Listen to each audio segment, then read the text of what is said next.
Hi, I'm Chris Cuomo, and welcome to our primetime webcast, a look at one of the most shocking experiments of the last 50 years, literally.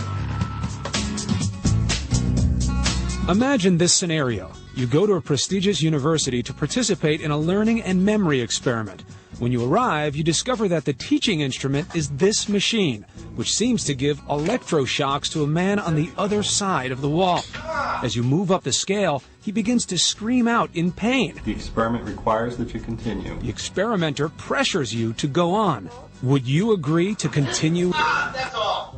45 years ago, Dr. Stanley Milgram came up with this experiment to test whether people would blindly follow the orders of an authority figure. He found that 2/3 of his subjects were willing to give the most dangerous shock on the machine. We teamed up with Dr. Jerry Berger, a social psychologist at Santa Clara University in California, to see whether people have changed since then. Wrong. 90 volts. The typical response is to turn toward the experimenter and, if not say something, at least give a look that says, what should I do? In our new experiment, how many people would agree to follow the orders of an authority figure? Ow. That's incorrect. 39-year-old Troy Shasker is an electrician. He's been paid $50 to participate and told that the money is his to keep even if he quits the experiment early. He's worried about the dangers of the electroshock machine. Wow. I don't think I could shock him that hard if he really does screw up. That's been a severe shock there. Yeah, there are 25. I could just go get my shotgun. There are 20. In the room next door, Troy watches as the learner gets strapped into his chair and really gets nervous once he hears him say this. I should probably bring up, a couple of years ago at Kaiser, they diagnosed a mild heart condition. I'm really not too worried about it. It's not that serious. But Well, you should know that while the shocks that we'll be using today may be painful, they're not dangerous. Okay? Milgram intended that scripted exchange to set up a conflict in the subject's mind, a choice between the health of the learner and the authority of the experimenter. Number 1. Then the test begins. Blue, boy, girl, grass, hat. The learner must decide which of the 4 words is the correct match. At first, everything goes smoothly. Correct.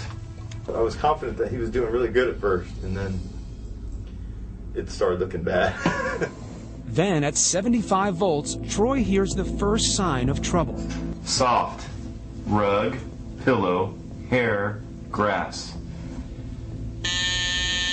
Incorrect.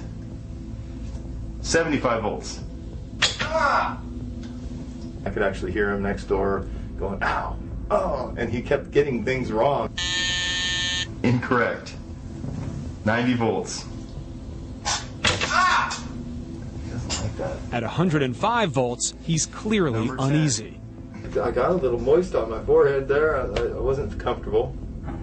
I can't tell you why I listened to him and kept going. I should have just said no. The correct word was duck. Rock, house. At 150 volts, Incorrect. 150 volts. That's all. will Troy listen as the learner begs him to stop, or will he follow Brian's orders? Tell them the correct word, pair of white. The correct word was white horse. And the next item, please continue. The next item is sad. He obeys the orders. Face. Why didn't you stop? I saw him getting strapped in, and they were just like little. I mean, he could have just, if he was in that much pain, he could have just tore himself off. Why are you putting it on him and not you or the experimenter? I was just doing my job. I was doing what I was supposed to do. 75 volts. So I guess the influence of having the conductor of the experiment right there next to me, telling me to keep going, had a lot to do with it. For the past 30 years, there have been severe restrictions on using humans in social psychology research.